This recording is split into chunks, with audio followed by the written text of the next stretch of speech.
and Rose!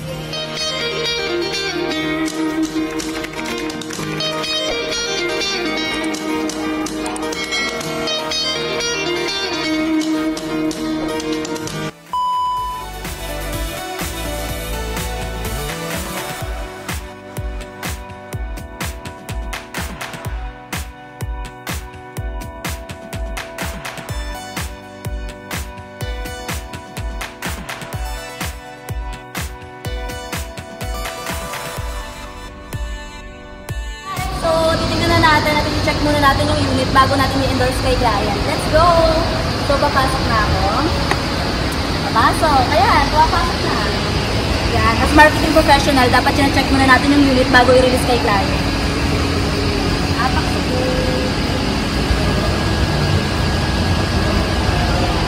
Apak sa brake, and then push start button. Yan, naka-start na siya. Hindi maingay yung makina niya since hybrid po si 18. Na-inavail po ni client. Congratulations po, Concordo family!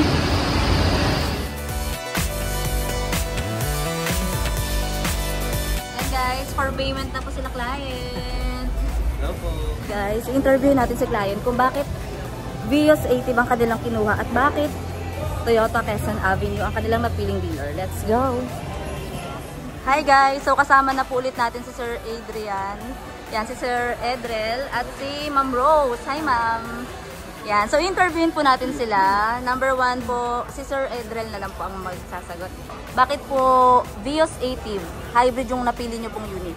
Yes, been a fan of Toyota for quite a while now. I heard the news that Toyota was gonna be releasing a sedan na hybrid.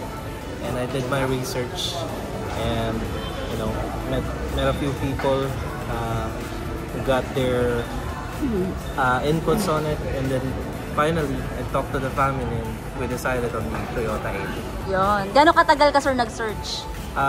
3 months of research din. Talaga. Then finally dumating si 80 last month. 1 month ago, yeah. Opo, tapos kumuha na kayo ngayon. Ganun kabilis no po. Ano po masabi mo Sir Adrian? Good. All good. So bakit naman Sir Toyota Quezon Avenue ang napili niyo pong dealer? Dahil po sa agent na napakaganda. Ayun na, nauutal ka sir, ulitin mo. Dahil po sa agent na napakaganda at napakagaling. Ayun. Paano mo sila nasabing magaling? Ma'am Grace has been very accommodating. Very fast on the process. And answered all our questions. Naiyak ako. So, nabilisan ba kayo sir sa process? Di nyo akalain na ganun lang kabilis? Actually, parang wala pang 2 weeks. Release lang. Actually sir, parang 3 days lang ng ano yun, no? At kakayanin siya kung 2 days, diba? Na-delay lang tayo ng 1 day. Dahil meron pang hinabol na discount. Kaya, yon. So, si Ma'am Rose, ano po masabi mo na yon? First car po ito. First car po ng family. Ano masasabi ko? Bawal po umiyak. Siyempre happy. First family car namin. Tapos lahat kami nandito. Actually yung isa ko lang anak ang lord. So yun. Bati ka na lang po sa kanya. Hello bunso. Insert. Ano na po ako? Artista na po ako. So yun, congratulations po and happy po ako para sa inyo. And anytime na may concern po kayo, i-message nyo lang po ako. Yeah. Then kung meron po kayo ma-refer, yan. Highly recommended po ba? Yes, of course. Highly recommended. Guys, kontakin nyo na si Ma'am Grace na una. Lagi si Ma'am Grace, puntahan nyo dito sa Toyota. Toyota Quezon Avenue, Miss Amazing Grace. Oo naman sa. Tsaka subscribe po sila sa YouTube channel, Miss Amazing Grace. Ayan. Yay! Bye! Yan guys, so pupuntahan na po namin ang kanilang unit, Vios 80. Excited na po ba kayo? Yes. Yan, let's go. Tingnan natin ang kanilang mga reaction. Kasi kahapon pinuntahan namin, pero hindi pa siya naka-car wash eh, no? So ngayon, naka-ready na siya, naka-door visor na, with tint, at naka-car wash na. So tingnan natin ang kanilang mga reaction guys. Let's go! So ito na nga ang kanilang unit. Tingnan natin ang kanilang mga reaction. Tadaan! Congratulations! Ito ang kanila, ATIV Hybrid. Sorry, ATIV Hybrid lang naman.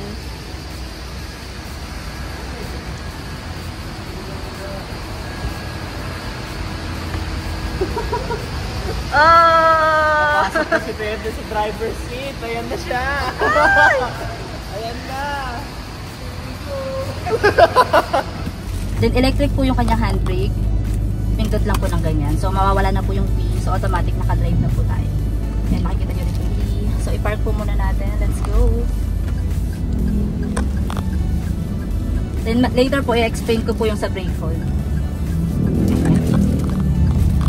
So yung sa brake hold, pwede ko na pong gawin ngayon. Basta po naka-seatbelt po kayo, mag-work po yung brake hold. So pindutin ko na po. Pindutin ko yung brake hold. Naka-drive yan sir ha. So makikita nyo po ito. Yan, dalawang hold. So 'di ba usually kapag naka-drive siya, pag ginangat mo yung paa mo, aandar. Pero kapag pinindot mo yung brake hold, hindi na siya aandar. Pero pag ginas mo yan sir, aandar po yan. So may sensor din po siya. Since meron pong dumaan. So kapag tinanggal ko na ulit yung brake hold, usual ulit siya na driving. So pwede mong i-hold lang siya tapos i-hold lang para hindi ka na pupunta ng neutral tapos handbrake. So let's say bumper to bumper po yung natin. Tawag nito bumper to bumper yung traffic. So traffic na naman, hinto na naman. 'Di ba dapat usually nag-neutral tayo. Pagka neutral handbrake. So masyado po siyang matrabaho. So yung brake hold ang gagawin natin. So kahit naka-drive, pindot lang ng brake hold basta po naka-seatbelt again. Yan brake hold. Wait lang. Galing yung brake hold, dalawa po nakalagay. So pag angat ng paa mo kahit naka-drive, hihinto po siya. Pero pag ginas mo to, try natin igas. Aandar siya. Yay! Nandiyan na siya. Nandiyan na lahat. Ayan. So andito na lahat guys, nakita nyo. So na-connect na siya sa Android, then connected din siya sa tracking na natin. Thank you. Bye! Alis na ako guys kasi na-demo ko na po yung unit. Basta anytime, welcome po. Anytime na may concern po kayo, message nyo lang po ako or tawagan. Okay, bye.